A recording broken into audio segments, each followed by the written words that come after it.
Bom dia. Vou ler aqui Provérbios 21 e no final faço algumas observações a respeito de alguns versículos específicos.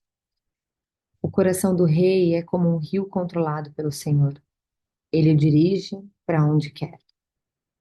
Todos os caminhos do homem lhe parecem justos, mas o Senhor pesa o coração. Fazer o que é justo e certo é mais aceitável ao Senhor do que oferecer sacrifícios. A vida de pecado dos ímpios se vê no olhar orgulhoso e no coração arrogante. Os planos bem elaborados levam à fartura, mas o apressado sempre acaba na miséria. A fortuna obtida com a língua mentirosa é ilusão fugídia e armadilha mortal. A violência dos ímpios os arrastará, pois recusam-se a agir corretamente. O caminho do culpado é tortuoso, mas a conduta do inocente é reta. Melhor é viver num canto sob o telhado do que repartir a casa com uma mulher briguenta. O desejo do perverso é fazer o mal. Ele não tem dó do próximo. Quando o zombador é castigado, o inexperiente obtém sabedoria. Quando o sábio recebe instrução, obtém conhecimento. O justo observa a casa dos ímpios e os faz cair na desgraça. Quem fecha os ouvidos ao clamor dos pobres também clamará e não terá resposta. O presente que se faz em segredo acalma a ira, e o suborno oferecido às ocultas apazigua a maior fúria. Quando se faz justiça, o justo se alegra, mas os malfeitores se apavoram. Quem se afasta do caminho da sensatez repousará na companhia dos mortos. Quem se entrega aos prazeres passará necessidade. Quem se apega ao vinho e ao azeite jamais será rico. O ímpio serve de resgate para o justo e o infiel para o homem íntegro. Melhor é viver no deserto do que com uma mulher briguenta e amargurada. Na casa do sábio há comida e azeite armazenado, mas o tolo devora tudo o que pode. Quem segue a justiça e a lealdade encontra vida, justiça e honra. O sábio conquista a cidade dos valentes e derruba a fortaleza em que eles confiam. Ai, gente, Deus fala o tempo todo. Quem é cuidadoso no que fala evita muito sofrimento. O vaidoso e arrogante chama-se zombador. Ele age com extremo orgulho. O preguiçoso morre de tanto desejar e de nunca pôr as mãos no trabalho. O dia inteiro ele deseja mais e mais, enquanto o justo reparte sem cessar. O sacrifício dos ímpios já por si é detestável, quanto mais quando oferecido com más intenções. A testemunha falsa perecerá, mas o testemunho do homem bem informado permanecerá. O ímpio mostra no rosto a sua arrogância, mas o justo mantém em ordem seu caminho. Não há sabedoria alguma, nem discernimento algum, nem plano algum que possa opor-se ao Senhor. Prepara-se o cavalo para o dia da batalha, mas é o Senhor é quem dá a vitória. E aqui agora eu quero fazer as minhas observações acerca de alguns versículos. Uma coisa que é interessante a gente saber, se você já tem esse costume de ler Provérbios, você já vai, talvez já tenha percebido isso, mas se você vai começar agora, é interessante você saber. Alguns versículos se repetem de formas diferentes ao longo de capítulos.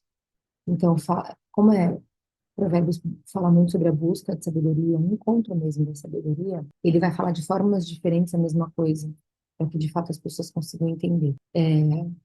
Então, fala muito aqui sobre os caminhos do Senhor, sobre a intenção do coração, sobre o que a nossa boca fala, sobre comportamento, sobre atitudes. E fala ao longo do livro de Provérbios de maneiras diferentes. Então, você vai perceber que isso se repete de maneiras diferentes, como eu disse. Aqui, ó, no versículo 1, o coração do rei é como um rio controlado pelo Senhor. Ele o dirige para onde quer. A gente já viu no outro dia que o Senhor é quem sabe o melhor caminho para a nossa vida, né? Então, aqui fala na questão do rei, o coração do rei. Então, aqui diz que o coração do rei é como um rio, que o Senhor é quem controla. Ele dirige para onde quer. Então, o rei que foi ungido por Deus e que continua com um bom relacionamento com Deus, Deus vai dirigir o coração desse rei para que ele tenha uma boa conduta. Agora eu pulo para o 5. Os planos bem elaborados levam à fartura, mas o apressado sempre acaba na miséria. E ontem, coincidentemente ou não, falamos de planejamento, né? Os planos bem elaborados levam à fartura.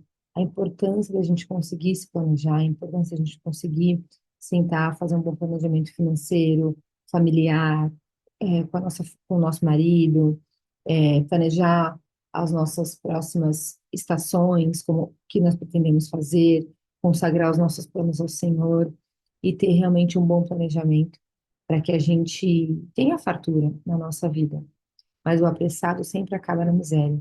Aquela sensação de quando a gente está só apagando incêndio, eu me incluo nisso, tá?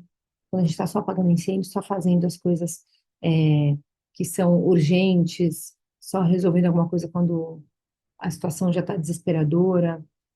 A sensação não é de que a gente não tem controle sobre as coisas, não é uma sensação de impotência. E aqui a palavra nos adverte. O apressado sempre acaba na miséria. Aquela pessoa que quer dar conta de tudo, quer fazer tudo o tempo todo, que não tem um bom planejamento, né? Aí eu vou ler o 9 e o 19 e comento a respeito. Melhor é viver num canto sob o telhado do que repartir a casa com uma mulher briguenta. E melhor é viver no deserto do que com uma mulher briguenta e amargurada. O que isso nos mostra, as princesas? Isso nos mostra o quanto de fato nós temos que ser mulheres virtuosas. A palavra adverte que é melhor que um homem viva no deserto ou num cantinho debaixo de qualquer telhado do que viver com uma mulher briguenta e amargurada. Então, a importância da gente se cuidar, da gente ter o nosso autocuidado em dia, da gente saber quais são as virtudes que nós precisamos trabalhar na nossa vida, trabalhar dentro de nós essas virtudes, para que a gente seja de fato uma mulher que honra a sua casa, que honra seu marido, uma mulher na qual o marido tem prazer em voltar, sabe? Que ele encontra um lar quando ele volta do trabalho, sabe? Que faz ele renunciar prazeres imediatos, muitas vezes de ir para um happy hour depois do trabalho, porque ele tem prazer em voltar para casa e encontrar um lar que nós, como esposas, nós construímos, sabe? A gente tem um poder muito grande nas nossas mãos e a gente não pode renunciar a isso pela correria do nosso dia a dia, pelos nossos afazeres, às vezes até pelos comportamentos do nosso marido. Mas quando a gente tem sabedoria, a gente conduz da melhor forma. Não existe casa que o marido tenha uma má conduta se a mulher é sábia, se a mulher é virtuosa, se a mulher sabe como conduzir o seu lar, como direcionar suas palavras, se ela tem um coração limpo, se ela tem um bom planejamento, se ela é organizada, sabe? Então, a gente tem um poder muito grande nas nossas mãos, o poder de abençoar e o poder de destruir também. 11. Quando o zombador é castigado, o inexperiente obtém sabedoria. Quando o sábio recebe instrução, obtém conhecimento. Quando aquele inexperiente vê um zombador sendo castigado, sendo de fato punido por algo que ele fez de errado, aquele que é inexperiente, ele obtém sabedoria. Ele aprende com o erro dos outros. Quando o sábio recebe uma instrução, obtém conhecimento. A pessoa sábia, quando ela aceita ser exortada, quando ela recebe uma instrução, ela se preenche ainda mais de conhecimento. 17. Quem se entrega aos prazeres passará necessidade. Quem se apega ao vinho e ao azeite jamais será rico. E aqui a gente fala de prazeres imediatos, né? Que a gente pode colocar quem se apega ao vinho, quem se apega ao docinho, quem se apega ao vício de dopamina barata nas redes sociais, quem se apega às coisas que nos trazem prazeres imediatos, sabe? Que não nos levam a algo que vai nos trazer um benefício maior no futuro, né? Então, essas pessoas passarão necessidade.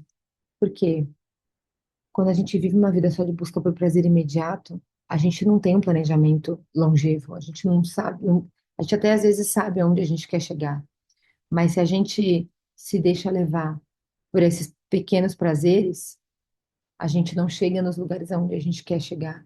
aos lugares onde Deus nos programou para chegar, sabe? Então, a importância da gente renunciar a alguns prazeres imediatos, especialmente quando a gente percebe que eles não estão nos levando aos lugares aonde a gente quer chegar. 20. Na casa do sábio há comida e azeite armazenado, mas o tolo devora tudo que pode. Que fala de planejamento de novo. Aqui fala sobre reserva financeira. Azeite era algo muito valioso, né, nessa época em que Provérbios foi escrito. E quem tinha azeite armazenado era muito rico.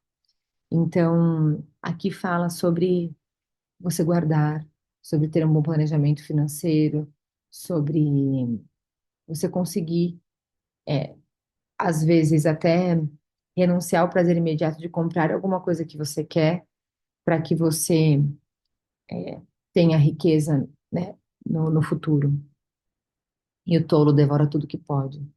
Gasto, gasto, gasto, gasto, gasto, gasto. E não tem um planejamento, não sabe onde quer chegar. Ou até sabe, mas não tem autocontrole, não tem domínio próprio. 22. O sábio conquista a cidade dos valentes e derruba a fortaleza em que eles confiam.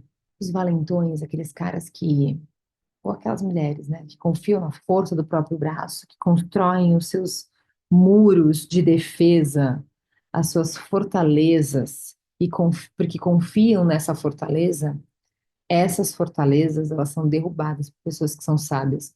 Sabe como que eu fico imaginando um sábio? Um senhorzinho, sabe aquele senhorzinho de cabelinho branco, barbinha, que anda devagar. Aí ele chega assim, tem uma gangue de valentões, aqueles fortões, fala: O que que é, seu velho? Chato. E ele só nas palavras destrói aqueles caras. Não precisa de força, não precisa de arma, não precisa de nada. Só nas palavras, na sabedoria. 23. Quem é cuidadoso no que fala evita muito sofrimento. E aqui eu trago pra gente de novo, mulheres. A gente precisa ter sabedoria ao falar. A gente precisa frear a nossa língua em casa, no trabalho, na rua, em qualquer coisa. A gente tem que deixar a nossa impetuosidade de lado muitas vezes. Ser impetuosa fala sobre prazer imediato. Ah, não, preciso falar, preciso colocar para fora. Calma, respira, se analisa. Se você é uma mulher muito impetuosa que fala demais, que fala, que responde imediatamente a uma ofensa, que não leva desaforo para casa, que não engole um sapo, que não sei o quê, cuidado, porque quem é cuidadoso no que fala evita muito sofrimento. Quantas vezes você que é impetuosa, que fala sem pensar, que não leva desaforo para casa, que não engole um sapo, quantas vezes depois que você falou, putz, não precisava ter falado isso. Eu não precisava ter reagido dessa forma. Eu não precisava ter falado isso. Falei demais. Eu e minha boca grande. Quantas vezes? Essa sabedoria aqui vai evitar muito sofrimento. Friar a nossa língua. E não é aquela coisa de tô explodindo por dentro, mas a Bruna falou que tem que ficar quieta. Não. É, cara, eu tô explodindo. O que que eu preciso fazer para me acalmar? Uma das primeiras lives que eu fiz de terça-feira, eu falei muito sobre isso, sobre o poder do que sai da nossa boca. Só que o que sai da nossa boca nasceu no nosso coração. Talvez esse aqui seja o ponto central desse provérbio de hoje. O que sai da nossa boca nasceu no nosso coração. O nosso sentimento no nosso coração, ele se transforma num pensamento que vai para nossa mente. E aí depois ele vai para nossa boca. Então, quando a gente já está com raiva, quando a gente já quer responder de uma maneira impetuosa, de uma maneira grosseira às vezes, quando a gente quer dizer alguma coisa, já nasceu no nosso coração, já virou um pensamento e aí sai como em forma de palavras. As palavras saem da nossa boca, elas são só uma consequência de algo que já nasceu no nosso coração. Então, a gente precisa trabalhar no nosso coração. A gente precisa entender o que eu senti quando alguém fez aquela coisa. Ah, me senti injustiçada. Tá, esse sentimento vem de onde? Som do teu coração. Trabalha as tuas dores internas, trabalha os teus vícios emocionais. O que que você sente dentro de você que faz tantas vezes você agir dessa forma? Com agressividade, com raiva, falar coisas que podem trazer sofrimento para você, para sua casa, para as pessoas que te cercam, entendeu? Agora a gente vai para o 27. O sacrifício dos ímpios já por si é detestável, quanto mais quando oferecido com más intenções. Às vezes tem um ímpio que, de fato, ele ainda oferece sacrifício. Sabe aquela coisa assim, que ela tem uma vida, aquela pessoa que tem uma vida de, de pecado, né? Uma vida de promiscuidade, uma vida de adultério, uma vida de fazer um monte de coisas erradas, mas aí fala assim, não, mas no domingo eu vou na missa, no domingo eu vou no culto, na segunda-feira eu vou no centro, vou fazer um sacrifício aqui, vou fazer uma promessa, vou até fazer um propósito com Deus. Deus nem liga. Deus nem liga. Nem liga para um sacrifício que o ímpio faz. Um cara que fala mal da esposa, uma mulher que fala mal do marido, que vive reclamando do marido, um cara que é desonesto no trabalho, um cara que no domingo está na igreja, né, seja lá de qual denominação for, e na terça-feira, na quarta-feira, está amaldiçoando Deus, sabe? Está culpando Deus por tudo que acontece na vida dele. Deus nem recebe esse sacrifício. O sacrifício dos ímpios já por si só é detestável, tanto mais quando oferecido com más intenções. Vive de pecado em pecado, sabe? Fala, não, vou oferecer um sacrifício aqui para Deus, vai me limpar desse pecado, e aí semana que vem eu peco de novo e ofereço outro de novo, sabe assim? Não tem nada que passe ileso por Deus. Deus sabe exatamente tudo o que se passa dentro do nosso coração. Ele sonda todas as nossas intenções. E agora o 30, 31 e eu finalizo. Não há sabedoria alguma, nem discernimento algum, nem plano algum que possa opor-se ao Senhor. Então, tudo que você achar que é sábio, que está bem interpretado, bem discernido, bem planejado, não há nada que possa se opor aos planos do Senhor. Então, não é um bom planejamento se não estiver de acordo com o que Deus planeja para sua vida. Não é sábio se isso não estiver de acordo com os princípios de Deus. Não é bom discernimento se isso vá contra a própria palavra de Deus. No mundo evangélico é muito comum a gente receber profecias, ouvir palavras, né? Mas a gente é muito advertido o tempo todo para tomar cuidado com pessoas que vão contra a palavra de Deus, que vão contra a Bíblia, quando vão nos dizer alguma coisa. Então, eu tenho muito receio mesmo de dizer alguma coisa que eu não tenho total respaldo bíblico. E a gente tem que ter esse filtro, a gente tem que ter esse discernimento, a gente tem que ter essa sabedoria, a gente tem que ter esse bom planejamento, para que a gente saiba que nada do que sai da nossa boca possa se opor ao Senhor, para que a gente saiba que tudo que a gente está dizendo, que a gente está fazendo e planejando, de fato, está caminhando ao lado, né, do que Deus planejou para nossa vida, do que Deus já disse. Isso aqui, essa Bíblia, é o manual de instruções da nossa vida. É tudo o que a gente poderia saber para viver nos tempos de hoje. Billy Graham já dizia que a Bíblia é mais atual que o jornal de amanhã. Tem várias coisas que eu leio e falo, Jesus, como se eu já sabia que a gente ia passar por isso agora, em 2025, em maio de 2025. Se eu já sabia que a gente ia estar passando por isso agora. Tantas vezes eu vejo coisas acontecendo no mundo. Eu falo, meu Deus, tá aqui, ó. Isso aqui foi escrito há mais de 5 anos atrás. Entende? E por último, prepara-se o cavalo para o dia da batalha, mas o Senhor é quem dá a vitória. A gente pode organizar, a gente tem que organizar, a gente tem que planejar, a gente tem que preparar o cavalo para o dia da batalha. E preparar o cavalo para o dia da batalha é aqueles homens que naquela época mesmo eles de fato saíam para a guerra. Preparavam o cavalo, preparavam as suas armas, colocavam o seu escudo, né? Vestiam a sua armadura, seguravam o seu escudo, mas quem dava a vitória era o Senhor. Quantas histórias a gente não lê na Bíblia a respeito de que o improvável venceu, sabe? Era uma batalha que tinha sei lá quantos mil homens contra poucos homens, e Deus deu a vitória. Então, a gente tem que preparar o nosso cavalo de fato, ou seja, o que isso trazendo para os tempos de hoje, né? Trazendo essa sabedoria para os tempos de hoje. A gente tem que se planejar. Falou muito de planejamento esse provérbio 21, né? A gente tem que se planejar, a gente tem que se organizar, a gente tem que se preparar, se capacitar, estudar, cuidar bem das nossas coisas e tudo. Mas quem dá a vitória é o Senhor.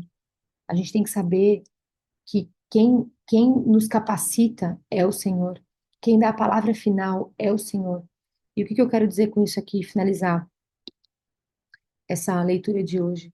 Eu quero te dizer que se você está sentindo que tem alguma coisa na sua vida que não está acontecendo, que você sente que você planejou, que você fez tudo o que precisava ser feito, que você se capacitou, que você tinha tudo certo para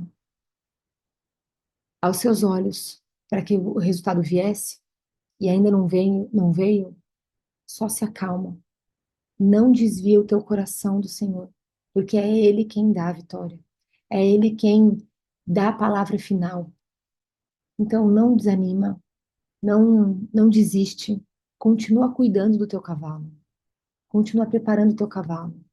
Todos os dias a gente acorda e a gente está preparado para viver uma batalha, né? Continua cuidando. Faz o que é certo, sonda o teu coração. Seja uma mulher virtuosa. Cuide da tua casa, cuide dos teus sentimentos, das tuas emoções. Lembra, as palavras que saem da sua boca nascem no seu coração. Se você é briguenta na tua casa ou não, cuida do teu coração.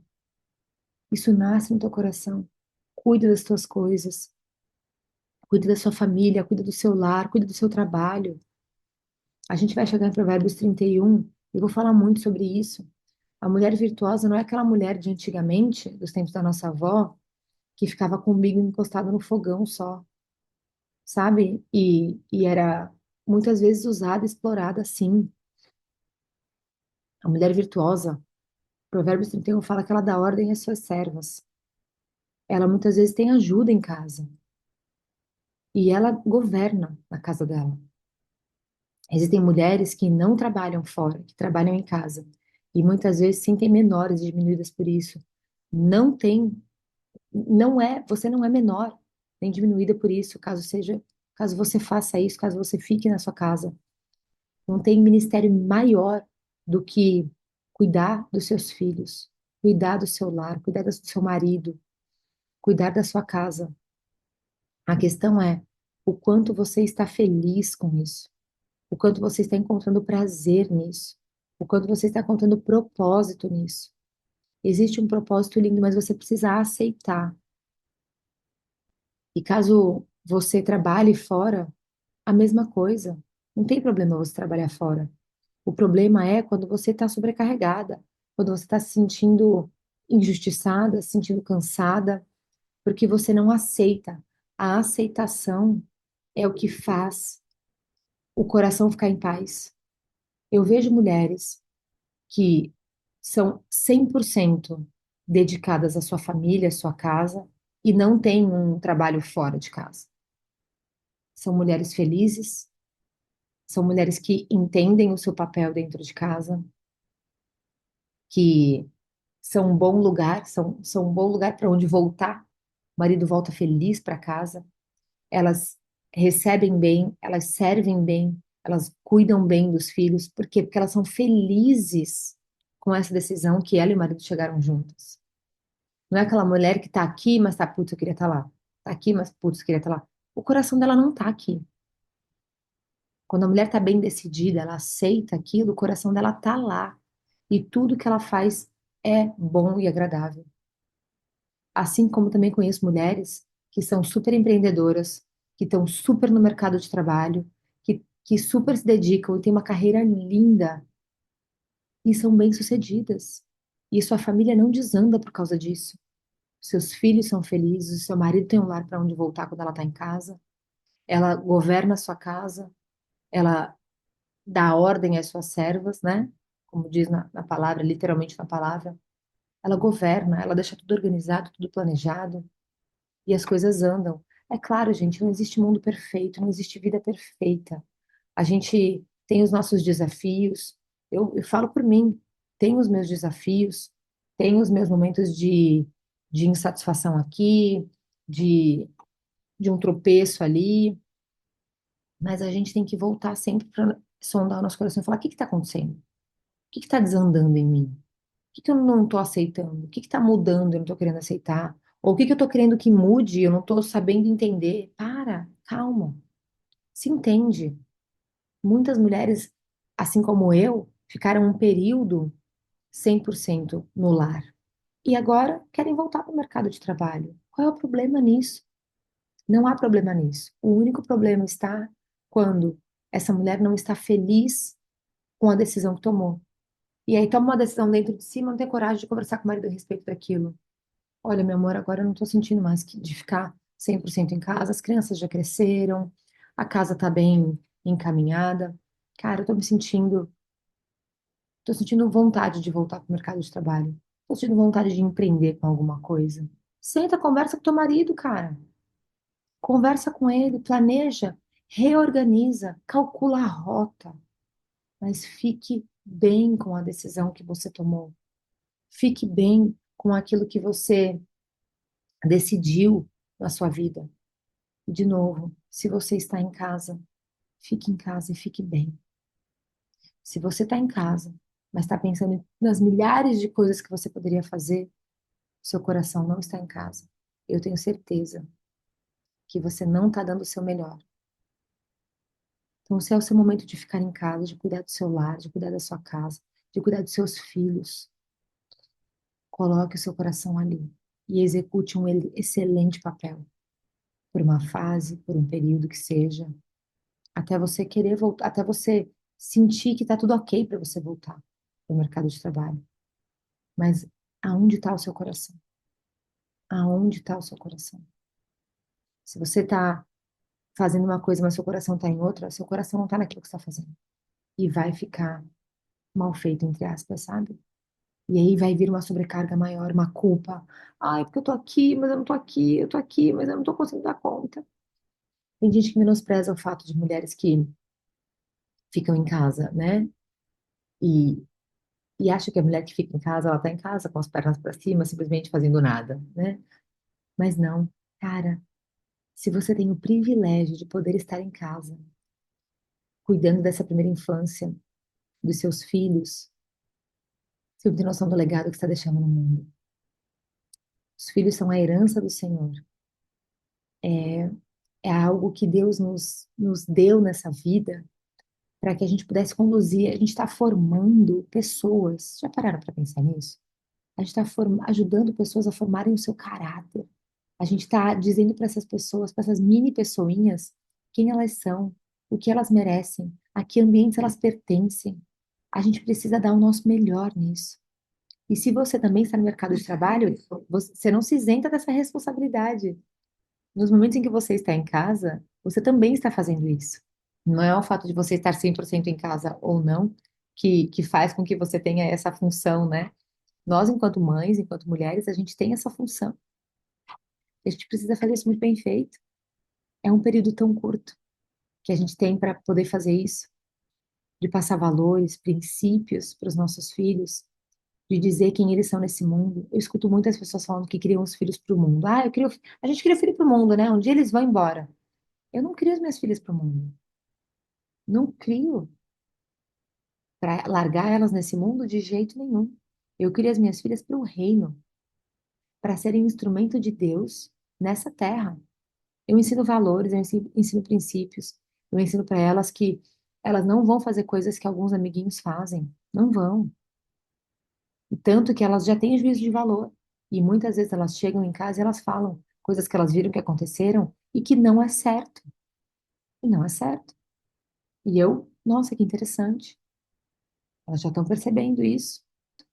Elas vão errar, mas elas têm que saber que aquilo não é certo, não é aceitável. Não menospreze os seus papéis. Não menospreze as suas funções. Não se menospreze caso você cuide exclusivamente da sua família. Cara, é o bem mais precioso que Deus pode nos dar. Então, ore pela sua família, ore pelos seus filhos, ore pelo seu marido, abençoe o seu marido quando ele sair para trabalhar. Ore no seu secreto, ore junto com ele. Ore pelos seus filhos quando estão dormindo, ore pelos seus filhos quando estão acordados. Cuide da sua casa, coloque excelência em tudo que você faz. Quando for servir a mesa do café da manhã, coloque excelência nisso. Quando for fazer uma compra no mercado, coloque excelência nisso. Quando for dar uma instrução para uma funcionária sua, que te ajuda na sua casa, coloque excelência nisso. Sabe o que a gente falou no começo, né? É um lar para onde o marido pode voltar, para onde que ele queira voltar. Como é a sua casa? Ela é pesada, ela é leve? Como é o ambiente? Olha para isso. Isso é também autocuidado.